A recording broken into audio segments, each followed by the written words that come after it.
our members of Congress, our leaders, as we thank you all as ANHPI stakeholders and leaders for your work, for your partnership with the DCCC. So if we have not met yet, my name is Sarah.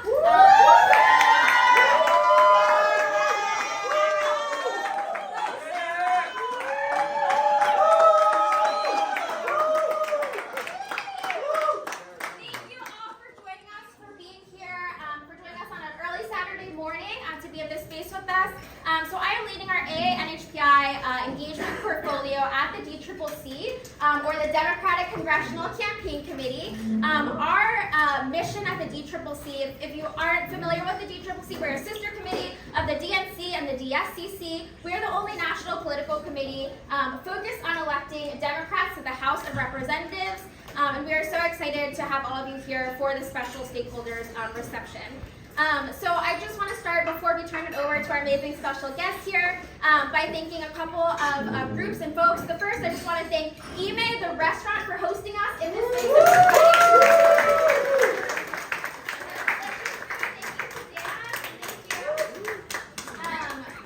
We're so grateful to have delicious traditional Chinese breakfast and lunch entrees to share with you all today. I want to thank our DCCC leadership for allowing us to host this event. We have our amazing DTRIP staff here helping us as well, as you've seen throughout the venue. They recognize the importance of ANHPI voters, how important they are to our path to victory, to taking back the House this November, so that we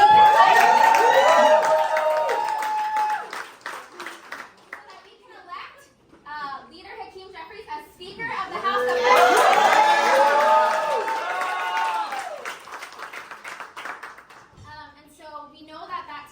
all of the folks in this room, everyone here. We need a broad, strong coalition in order for us to take back the House, so that we can deliver for working families, for ANHPI families across the country. So we thank you, and that's why we want to host this reception, to thank you for your partnership with the DCCC, and so that we can tell you a bit more about how to get involved, which we'll share about in just a moment. But finally, I just want to thank our partner Aspire PAC. Our Aspire members and leaders are here today to speak and to share with all of you here.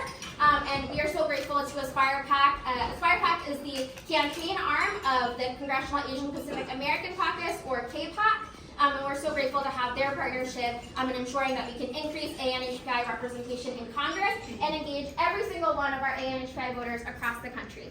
So without further ado, I'm going to introduce our first special guest. We are so honored to have Chairwoman of KPAC, the Congressional Asian Pacific American Caucus, Chairwoman Judy Chu, here with us here in Philadelphia, and I'll turn it over to her.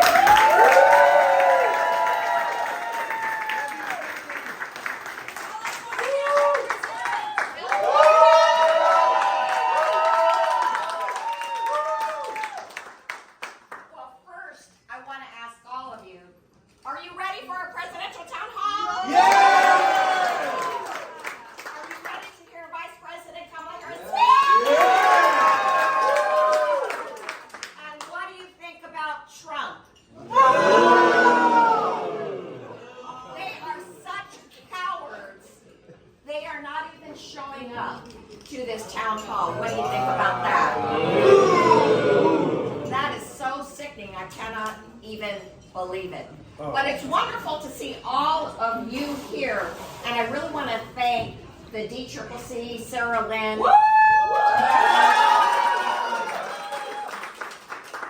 joining with us, Aspire PAC, because see, the three of us are the members of Aspire PAC, which is the political arm of KPAC, our Congressional Asian Pacific American Caucus, which I chair. And it is our desire to make sure that we have more AANHPIs elected to Congress, and that we support the candidates in districts that have large AAPI populations to be able to succeed. So I am the chair of KPAC, and it is so important to make sure that KPAC has even more members. So that's what I would like to address to you today. There was a time when we were invisible in the halls of Congress. And that is why you had such ugly things happen as the Chinese Exclusion Act and the Japanese American incarceration during World War II. But today, we have 22 AANHPI members of Congress that have been elected. We have 77 members of KPAC, and we are making a difference. And never has it been so critical, because we have a seat at the table. When the COVID-19 Hate Crimes Acts started happening, we did press conferences, statements, and hearings. And finally, we got the COVID-19 Hate Crimes Bill passed, the greatest advance of 30 years in hate crime legislation. How about that?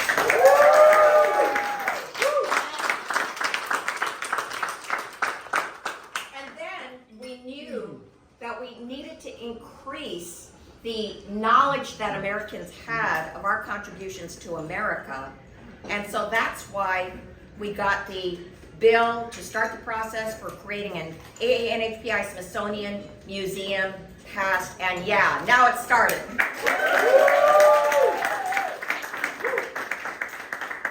And because we have a seat at the table, we've been able to fight the anti-China efforts that have been put out there that hurt Asian Americans and Native Hawaiian Pacific Islanders, such as the arrest and racial profiling of so many Chinese American researchers with no foundation yet ruining their lives, and all these efforts to prevent Chinese Americans from just owning a home. Yes, happening in over 33 states, and happening because Republicans are putting these amendments into all these bills, as well as bills themselves, in every level of government and committees at the U.S. Congress. That's why it's so important for us to have them, because we've been able to combat them as they go through, because we have a seat at the table. So I am so grateful that I have colleagues there, and we all join together in fighting these things. But you know what? We need more. We need more AANHPI members of Congress, and we especially need more of them that are Democrats, so we can make sure we take back the House.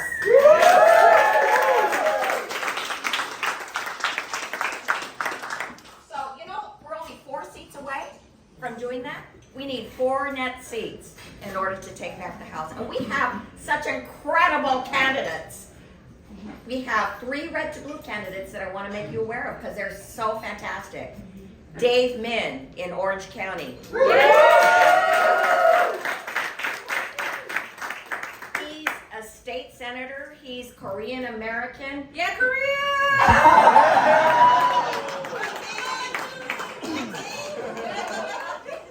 He's done so many important things, especially in the areas of the environment. And he really has a good shot of keeping that seat Democratic. It was Katie Porter's seat. So we must make sure that we keep him we keep that seat Democratic, and that we elect him. Then there is Derek Tran.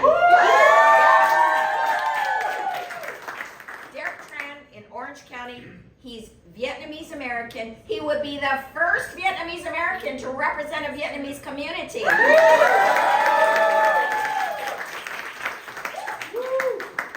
He's the son of refugees, a veteran, and also a consumer attorney. He's got such incredible credentials. He deserves to win, and we need to unseat Michelle Steele, that's for sure. Yeah. And then there's an incredible candidate, Lanan Bakam. In Iowa, a Southeast Asian refugee or son of a family that came to Iowa. And what an incredible story. The governor actually invited all these Southeast Asian refugees, and they decided to sponsor them and welcome them into their state. As a result, there's such goodwill, and he's got the support of all the main power brokers in Iowa. And not only that, he's got tremendous credentials. He's a veteran, and also worked in the Biden administration and the Obama administration in the Department of Agriculture. So he really knows federal government. So we need to elect Lanan Bakam. So you see, we can increase our numbers, we can turn the House Democrat, we can make sure that we lead the House, and there is so much benefit to it. So we're relying on you to help support these candidates from across the country.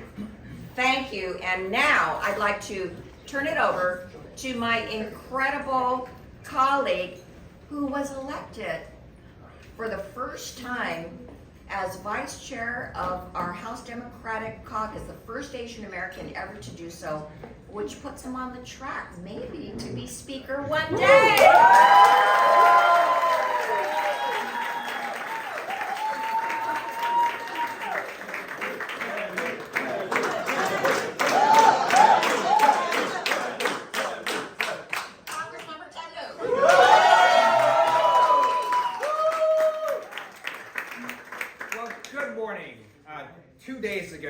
Judy and Jill and I were on the House floor voting on 6 really stupid bills. Let me just first say how happy I am to now stand in front of normal, rational, kind. Yeah. Want to give a great big shout out to, first of all, Sarah Lynn. Organizers,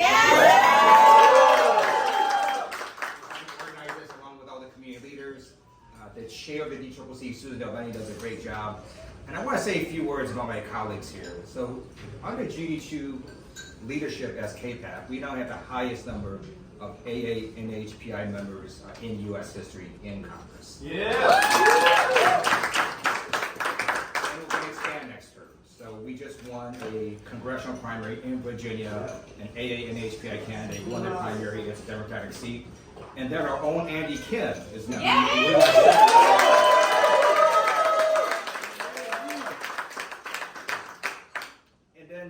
Jill is an amazing representative, not only for her district in Hawaii, but also for the communities. I'm just going to tell you some things that you don't see happen in Capitol, in caucus, and so on. So we had a presentation about, it was a polling presentation on some issue. And you may have seen this, and we often see this. So the poll will sort of break out categories. And it'll say white, it will say black, it will say Hispanic, and it stops. And we're sitting at this meeting with a lot of members in the polling presentation. It's on this sort of important issue, and then Jill raises her hand at some point, and she simply says, "Why are Asian Americans not included? You make us feel invisible." Thank you. And it's that you don't see, that you have KPAC members fighting for the community. Now, is it possible an Irish American member could have said the same thing? Sure.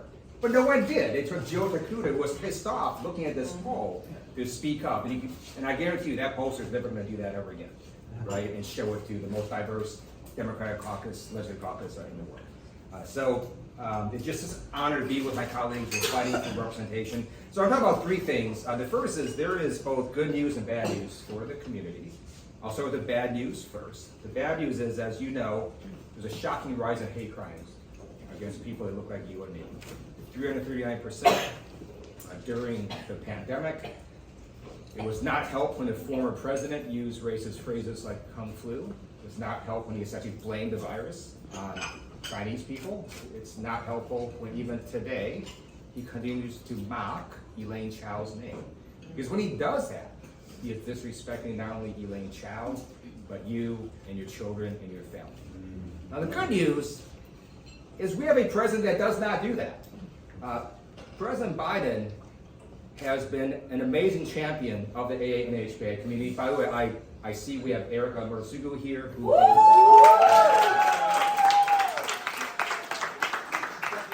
Deputy Assistant to President and Senior Liaison to the AA and HPA committee. She's been doing a fabulous job. Yes. And Erica and Biden, they worked together, and President Biden issued 2 executive orders to combat hate crimes. And then President Biden signed a bill that KPAC and Judy Chu championed, his Race Maintenance Bill, the COVID-19 Hate Crimes Act, to fight hate crimes. It was passed on bipartisan basis, signed by the president. And so you saw the community fight back. You had civil rights groups, organizations mobilized to fight back on hate crimes. And as we look out in the future, we have more good news. So this is now my second point. In terms of political power, you have seen a huge rise in AA and HPI influence. So in 2018, the AA and HPI community had increased voter turnout higher than any other community. In 2020, specifically the Native Hawaiian and Pacific Islander community had increased voter turnout more than any other community. And if you look at the presidential election in 2020, in Georgia, Nevada, Pennsylvania, Arizona, there were more AA and HPI voters who voted than the margin of victory. And as Chu has said, we have gone from being marginalized to now the margin of victory. And now both political parties are reaching out to AA and HPI voters in a way never before. That is a good thing for the community, it's a good thing for America. And the best thing I can ask all of you to do is just please get your friends and family to register to vote. The fact that you're here, I know you're registered to vote, but please get your friends and family to, because any elected official will tell you when the elected officials campaign, we literally ignore people that are not registered. You don't get a phone call, a mailer, no targeting, nothing. You are ignored. And when elected officials across America look at their voter rolls and they see not that many AA and HPI voters, it's just going to have an effect on your own government. And then want to conclude on what Judy talked about, the DCCC and our three amazing candidates.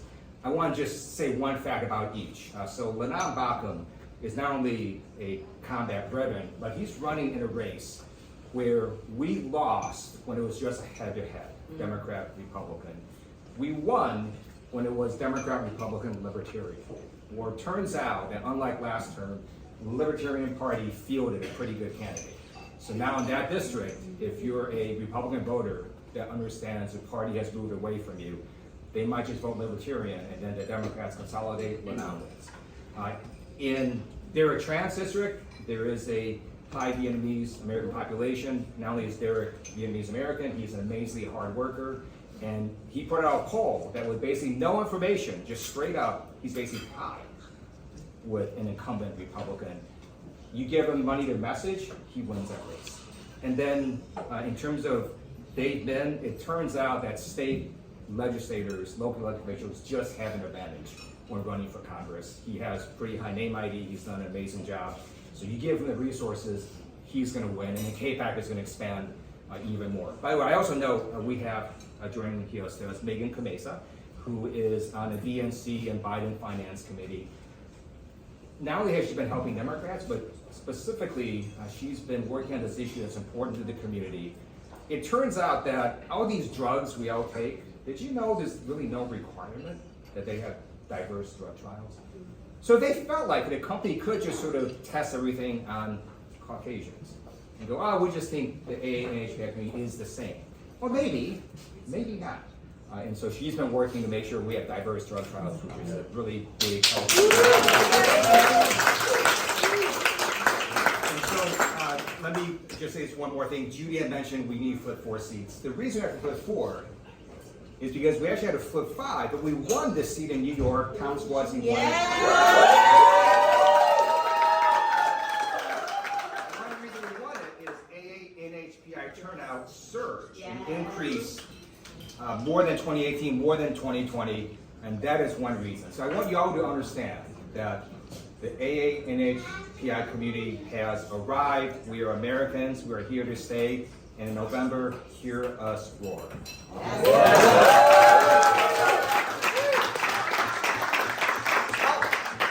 want to introduce Joe Takuda, who has more courage than most members of Congress I've ever seen, and she just speaks up defending the community. So, yeah. Aloha, everyone. Aloha. Very good. Well, yes, as Ted mentioned, I am starting to take on the angry Asian girl persona in our caucus, because sadly, while we were watching that survey just a week or so ago, it's not the first time I've stood up, or the second, or the third. But I will tell you this, your members of KPAC will stand up every damn time that we have to. If somehow we get left off the chart, Or God forbid they call us that other word. That we have all had to check that box. We've all looked and tried to see ourselves and not seen ourselves. Because we know, just looking in this room today in the presidential town hall, and we see thousands amongst us, and when we go home to our own communities, we know we are more than other. You're absolutely more than other. We're proving every day across this country, just like Ted mentioned in New York. Asian American, Native Hawaiian, Pacific Islanders, we are the margin of victory. We're going to make the difference. We're going to flip the house so that finally we have a majority, again, that sees us. And not only sees us and knows who we are, they hear us because they're listening. They're sitting down with us. They're making sure we're at the table. But more importantly to me, now we need them to engage us and empower us. It's time to lift us up. It's time to make sure, while I love it, that Ted's not the only Asian sitting in a seat of leadership. And that he's not the last Asian American, Native Hawaiian, Pacific Islander who is elected to a seat of leadership in Congress. And as much as he hides, and I know he's like telling Hakeem, it's not me, whenever we say it, the Asian mothers in us, he will be the first.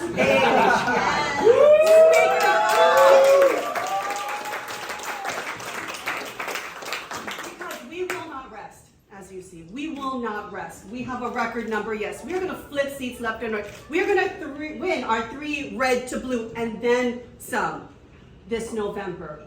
But our journey is not over. And that's why, to me, Aspire PAC is so important. You know, one of the first groups that came up to me when I decided to run for Congress was Aspire. And Grace Ming at the helm, there to make sure I knew exactly what I needed to do, got the support I needed, because quite frankly, let's look around at the lobbying firms, let's look around the different political firms out there, even the consultants. Do they look like you? No. Are they encouraging you to run? Asking you to step up and say, you deserve a seat. We need to hear your voice. Aspire changed that. They changed that for us. Because they recognize that as a vibrant force in this country, people have built literally this country on our backs, on our blood, sweat, and tears. We deserve to be in Congress.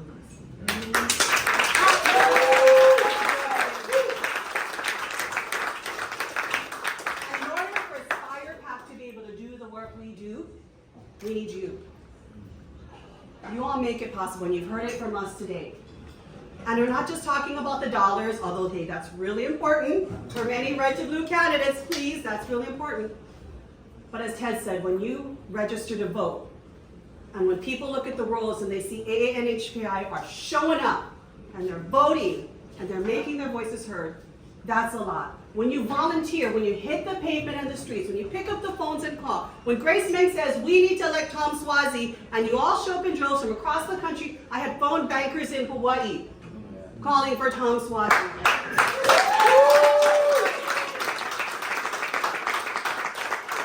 You think Tom knows Asians matter? Hell yes. Hell yes. We need candidates that are not even AA and HPI to know we matter because we show up, we work hard. We need them to see that we vote across this country. And more importantly to me, we need you to run. Now I know there's candidates in here or people thinking about it at some particular point, but more people need to step up. We will be there to support you and run. Because as Judy said, well, 22 is a great number. We want to double it, we want to triple it, we want to quadruple it. So there is no mistaking, when you look at the face of Congress, I want you, I want my sons, I want our grandkids to see themselves. So you and the work you do, how you empower us makes such a huge difference. Being here matters. I can't tell you how many of us, every one of us, told just the president yesterday how important this weekend is in Philly. How this is really going to matter. All of us showing up today. We literally told him that. Kamala's going to be here to show you how important it is to this administration. AA and HPI representation and engagement. She's going to come here today, unlike some other parties that will be unnamed, that aren't even bothering to show up. You matter. So thank you so much for being here, and I can see Sarah here, and I'm going to make her happy. Please put down on your calendars August 21st. Yes. August 21st. If you like dim sum, I am told it's going to be really great, but at the DNC convention, we have our AA and HPI Dim sum brunch. dim sum brunch. So today was amazing. I've eaten more food than I should already this morning. But please join us on the 24th because we're going to kick ass in this election, and AA and HPI are going to bring it home. Yeah.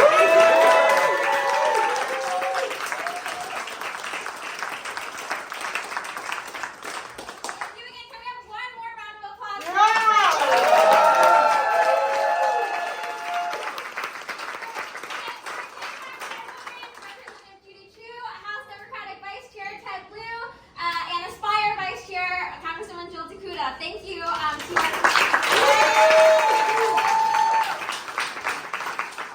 Thank you again to Aspire PAC.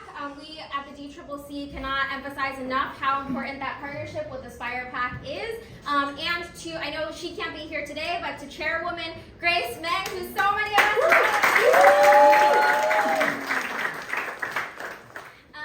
and grateful to so many folks in this room. So many different groups are represented from across the country. I know some of you have traveled from the West Coast, from Hawaii to be here.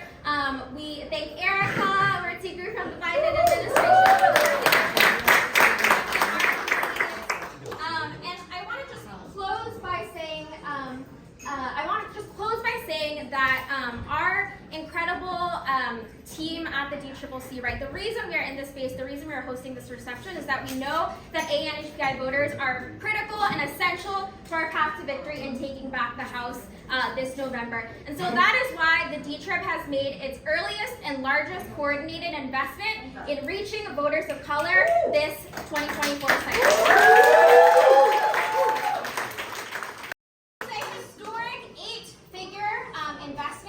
In our communities in constituency-specific research, polling, focus groups, the first of its kind media consumption study to ensure that we are understanding where AA and HPI voters get their information, organizing in district, hiring in district staff so that we can have a local presence on the ground in all of these districts that we talked about today, and partnering with the Tri Caucus, partnering with Aspire PAC, partnering with KPAC, partnering with the different campaign arms of all of our Tri Caucuses.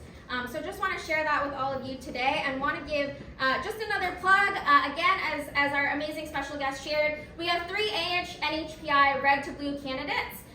Dave Min, Lanon Bakam, and Derek Tran, running in different districts across the country in Iowa 3, California 47, California 45. If folks here are from California or near California,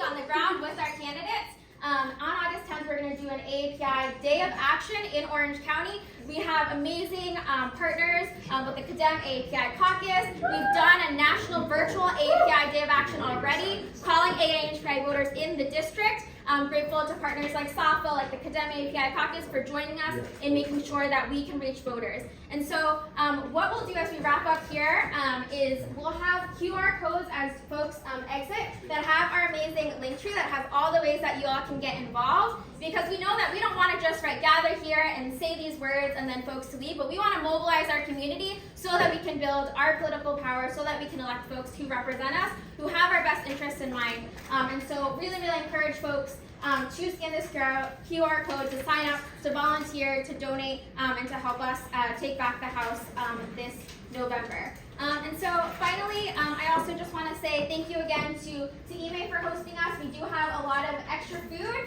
I know that this is in our effort, to support AA and HPI small businesses and establishments. The restaurant will open for business at 11 o'clock, which you'll see is very soon.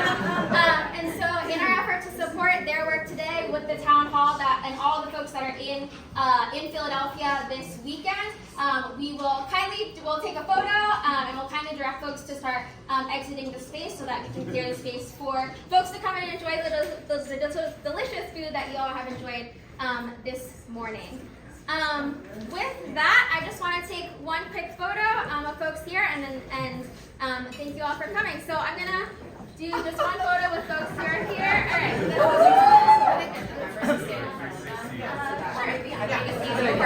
right.